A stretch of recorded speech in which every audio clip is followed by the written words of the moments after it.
Всем огромный привет! Друзья, сегодня два рецепта маринованной капусты со свеклой и морковкой. Один рецепт без уксуса, а второй ускоренный вариант с яблочным уксусом. Уже ее можно кушать на 5-6 день. Капуста получается яркая, красивая, хрустящая, ароматная, очень красиво смотрится на столе. Для этого выбираю вот такие небольшие головки капусты.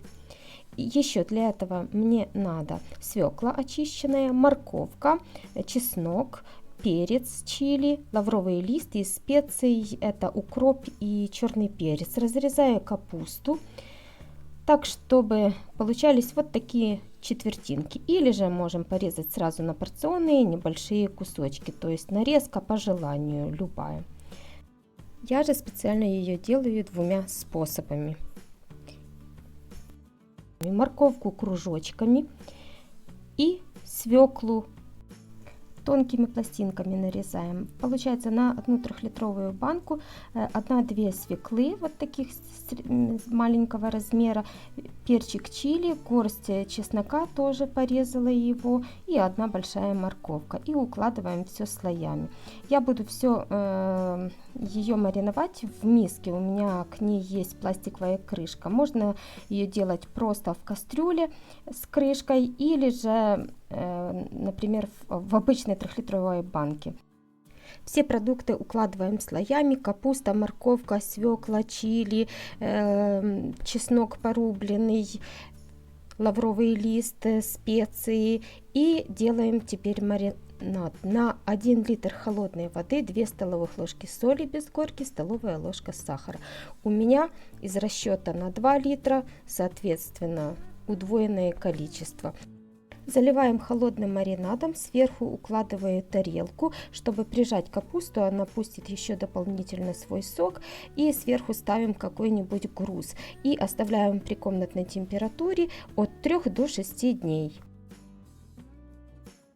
Потом груз снимаем и отправляем в холодное прохладное место, в кладовку, в погреб, у кого как получается. Накрываем крышкой, или если это в банке, тогда это еще проще. Теперь второй способ, ускоренный. Капуста будет наша готова уже на 5-6 день, ну максимум через неделю, но ее уже можно будет кушать. Точно так же разрезаю капусту на четвертинки, укладываю слоями в банку.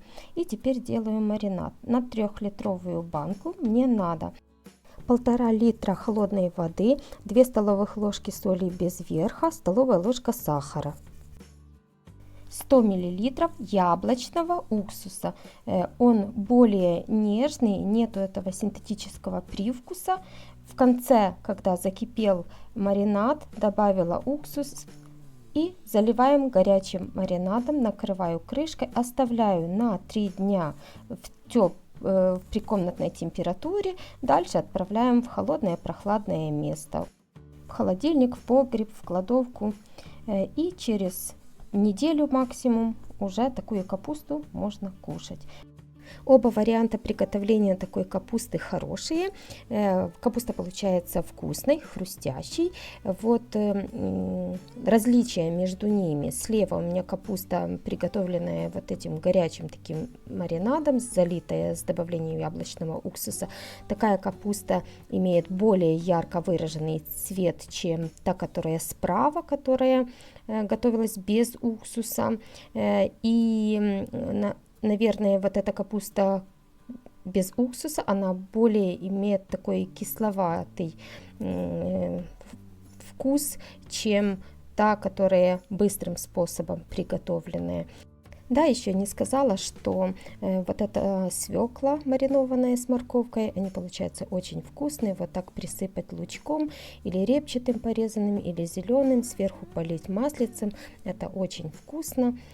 Друзья, если вам было интересно мое видео, оставляйте свои комментарии, лайки или же дизлайки. Подписывайтесь на мой канал, кто не подписался. Если хотите быть в курсе моих новых видео, нажимайте на колокольчик. Ну а я с вами на этом прощаюсь. С вами была Виктория. Пока-пока. До новых интересных видео.